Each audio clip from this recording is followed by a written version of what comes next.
Hey everyone, it's Jacqueline at Pixie Dust PhD. The day I'm filming this is February 1st, 2024, and the cabins at Disney's Fort Wilderness Resort are now on sale. The cabins are the newest Disney Vacation Club resort, and we finally have more or less all of your need to know information. Let's go over it today. First things first, the cabins are currently on sale to existing Disney Vacation Club owners. If you already own Vacation Points, have your membership, can log into the website, all those kinds of things, you can go ahead and purchase an add-on for the cabins. If you're not yet a Disney Vacation Club owner, you will have to wait a few weeks more toward the end of the month to make a purchase. New buyers will be able to purchase a contract for the cabins at Fort Wilderness beginning on February 27th. If you are looking to buy in as a new DVC owner, even though you can't quite buy in yet, a vast majority of the information in this video will be relevant to you, so stick around. In my opinion, the two biggest factors that we lacked details in before today were the price per point for the initial purchase as well as annual dues. I'm happy to report we have that information now, although I'm not super happy to report that the annual dues for 2024 is going to be about $12.15 per point. For anyone new to Disney Vacation Club, this is a pretty dang high annual dues rate. Previously on the channel, I did an entire analysis of 2024 dues, so you can go ahead and check that out if you want more detailed information.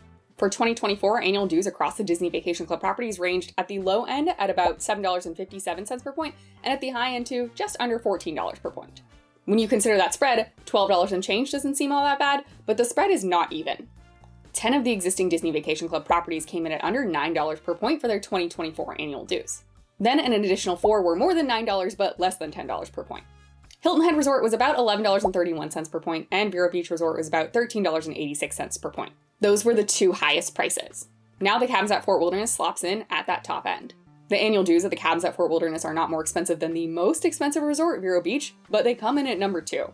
The newest resort that opened prior to the cabins at Fort Wilderness was out in Disneyland. This is the Villas at Disneyland Hotel, and those annual dues for 2024 were about $9.53 per point. And even at that price, you were in the top third most expensive annual dues for the DVC portfolio. At $12.15 per point, the annual dues for the cabins at Fort Wilderness just are pretty high, and that total is gonna hurt. Now, it's entirely possible that the first several years of the lifespan of this contract, you won't see much movement in the annual dues. For example, over at Riviera and Copper Creek, the annual dues didn't really change a ton in the first 5 years or so.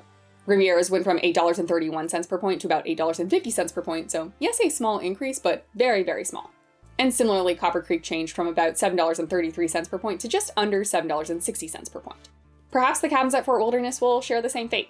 Maybe it opened at a very high annual dues rate and you won't see it increase too much in the first handful of years. That being said, there is never a guarantee. On average, at least thus far for the lifespans of contracts for Disney Vacation Club resorts, you can pretty much guarantee that the annual dues are going to increase about 3.5%, maybe 4%.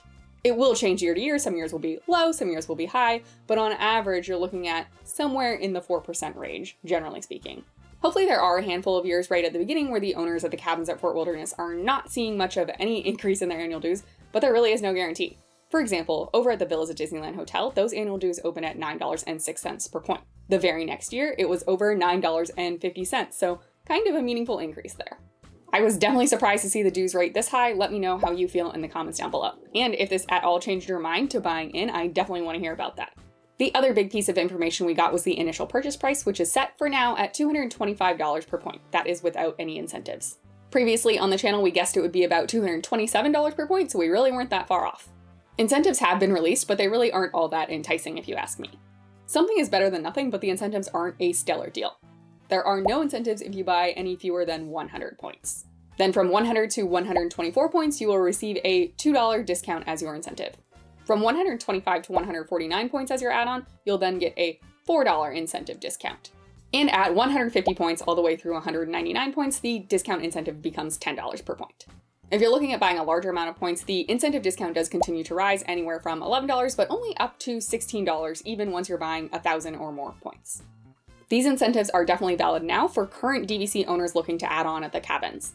If you are not currently a DVC owner, you would be a new buyer when you're able to buy the cabins later this month. These incentives may change. Definitely connect with your DVC guide to get the most up-to-date information the day that sales happen. Majority of the rest of the information are all things we've covered on the channel previously as we were speculating leading up to the cabins at Fort Wilderness sales beginning.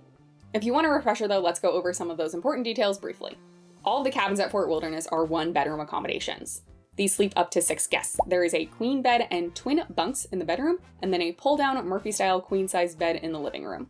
You do have a kitchen with standard amenities like a refrigerator, microwave, range, coffee maker, toaster, all those types of things. There's also a dining area that will seat up to 6 on 4 proper chairs and 2 stools. The bathroom is in a split configuration.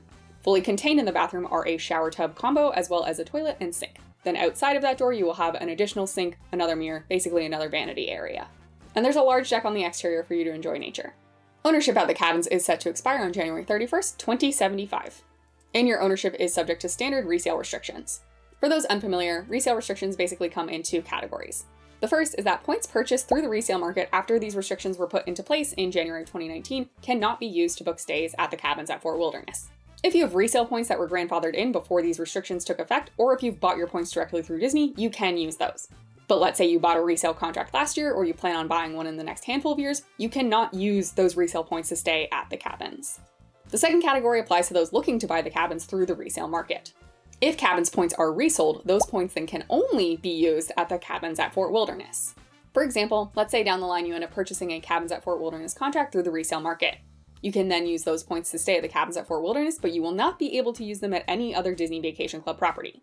Stated another way, for points assigned to the cabins as their home resort, for you to use those at any other Disney Vacation Club property, you must have bought those points directly through Disney. The points charts for the cabins at Fort Wilderness for both 2024 and 2025 have been released. I'll leave a link to those in the description below. The headline there is that considering this is a one-bedroom accommodation, the points chart is actually incredibly reasonable. You can stay in one of these rooms for as few as 15 points per night. And for now, the maximum nightly rate is only 36 points per night. That being said, it is a rare one bedroom without an in-unit washer dryer, so if that matters to you a lot, take that into account. Additionally, you are at Fort Wilderness, which is a lovely property, but it ultimately is a moderate resort. If you're used to all of the lush amenities at a deluxe resort, you might not be super happy with the cabins at Fort Wilderness. This is just my opinion, but it does seem to me that Disney took these factors into account when creating that points charts and pricing out the nightly rate for the cabins. If you are seriously considering buying into the cabins at Disney's Fort Wilderness, be sure to talk to your DVC guide about Magical Beginnings. This is a promotion where buyers can forfeit their first use year's worth of points in order to get a rebate. Typically, that rebate is a discount that equates to the price per point for one-time use points, which right now is $20 per point. When I took advantage of Magical Beginnings when I bought into the villas at Disneyland Hotel, the Magical Beginnings promotion only applied to purchases of 150 points or more. Definitely check with your DVC guide, that is the DVC salesperson that you work with, about any restrictions, limitations, or requirements if you are interested in making use of the Magical Beginnings promotion. But essentially, if you aren't planning on using your first use year's worth of points, it can be a very good deal. And remember that you can always borrow points from the next use year if you do want to go on a vacation sooner rather than later.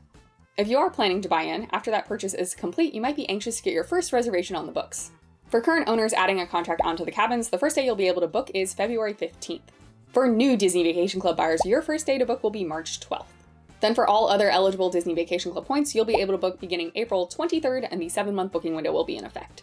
And finally, arguably one of the most unique aspects of the cabins at Disney Fort Wilderness are that these are pet-friendly accommodations. You can bring up to 2 dogs per cabin, and I saw no clearly stated maximum weight limit. We are expecting folks bringing pets to be assessed a fee per night. I have not yet seen that 100% confirmed. Early documentation suggested that this fee would be $30 per night for DVC owners and $50 per night for guests, invitees, people like that. Like I said, though, we don't quite have this confirmed. We might have to wait until closer to the opening date to find out more. And there's a slew of other not 100% confirmed details about bringing your dogs to the cabins that we can talk about. Again, these came from early filings, and it's likely that this language will be upheld, but it could change between now and when the resort actually opens in July.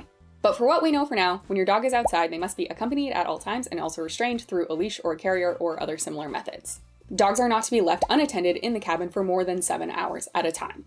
If you'd like housekeeping to come and clean your room, you'll have to schedule that with housekeeping for a time where the dog will not be present. And door hangers will have to be displayed when dogs are present in the cabins. As with really any pet-friendly place, Disney wants to maintain the quiet enjoyment of the resort and make sure that dogs aren't too disruptive. If they are found to be too disruptive, Disney does retain the right to remove the dog from the property at the expense of the owner. And I just mentioned that we are expecting to have that nightly fee for dogs. DVC, of course, retains the right to adjust that fee at any time. And most importantly, Disney did note that the right to have pets on the property is not guaranteed, meaning that sometime in the future, Disney could decide that the cabins are no longer pet-friendly, and that would be well within their contractual rights. I personally was never going to buy into the cabins at Fort Wilderness. I am not the target audience. It's not my style, and I certainly don't need a 1-bedroom. And while the points charts are really appealing, and honestly the initial price per point isn't terrible, the incentives to buy in are pretty poor if you ask me, and really it's that annual dues rate that hurts. Now of course you could make an argument that you need a relatively few points per night in order to stay, meaning that you don't have to buy a huge contract to make really good use out of it. And honestly I think that's a fairly valid point, it's just something that you'll have to weigh for yourself. For me, fewer points overall with very high dues isn't really worth it, but if you love the cabins, maybe it does make sense for you. I know Fort Wilderness in general has a huge following around Halloween time, Christmas time, 4th of July, big holidays. People love going there year after year. If you want to do that just through Disney Vacation Club, then by all means, this is going to be a fantastic home resort for you. Only time will tell, but given the points charts, I would imagine that booking these cabins is going to be incredibly competitive if you don't have the home resort advantage. That being said, for me personally, just because 1, I don't feel like I need to stay at the cabins ever, and 2, I definitely don't need to go over the holiday, I just don't see paying that really high annual dues rate to be worth it. For someone like me, if I just needed points to be eligible to stay at the cabins through being lucky at the 7-month window, or being lucky through the waitlist, just wanting to have the cabins as an option, honestly, why not buy at Riviera Resort or somewhere with more reasonable dues instead? You're gonna have to make a really strong argument to yourself about wanting the cabins to be your home resort in order to justify those dues. And for some of you, it absolutely makes sense. I'm not trying to change your mind. I'm simply saying that I found the dues rate to be very surprising, and I'm guessing it left a sour taste in a lot of folks' mouths who maybe would have purchased an add-on otherwise. Definitely let me know how you feel in the comments down below overall, but especially about the annual dues. I am kind of gobsmacked and wondering if I'm the only one caught this off guard or not. Maybe everyone else saw the writing on the wall and I was living in a naive land under a rock. New Disney Vacation Club resorts are always exciting, even if it's not really your cup of tea. That's pretty much where I'm at with the cabins at Fort Wilderness. But I do hope the information on the channel has been helpful, engaging, and/or entertaining. Thanks so much for everyone who's liked the video and subscribed to the channel. Be sure to ring the bell icon to receive notifications whenever I upload new videos. And now that for the most part the cabins at Fort Wilderness news is out of the way, hopefully we'll start to get some tricklings about the new Polynesian Tower. At this point in time, I'm not planning on buying into the Poly, but we'll see. I'm really hoping I'll be able to stay strong through all the promotional materials, but I am probably going to be a sucker. Hopefully I'm just not a sucker that opens my wallet. I'll do my best to keep you posted. But as always, creating video content does take a little bit of time. If you want more immediate news, go ahead and follow me over on Ko-Fi. Thanks again for watching, I really appreciate it. May the rest of your day be magical, and we'll see you real soon at Pixie Dust PhD.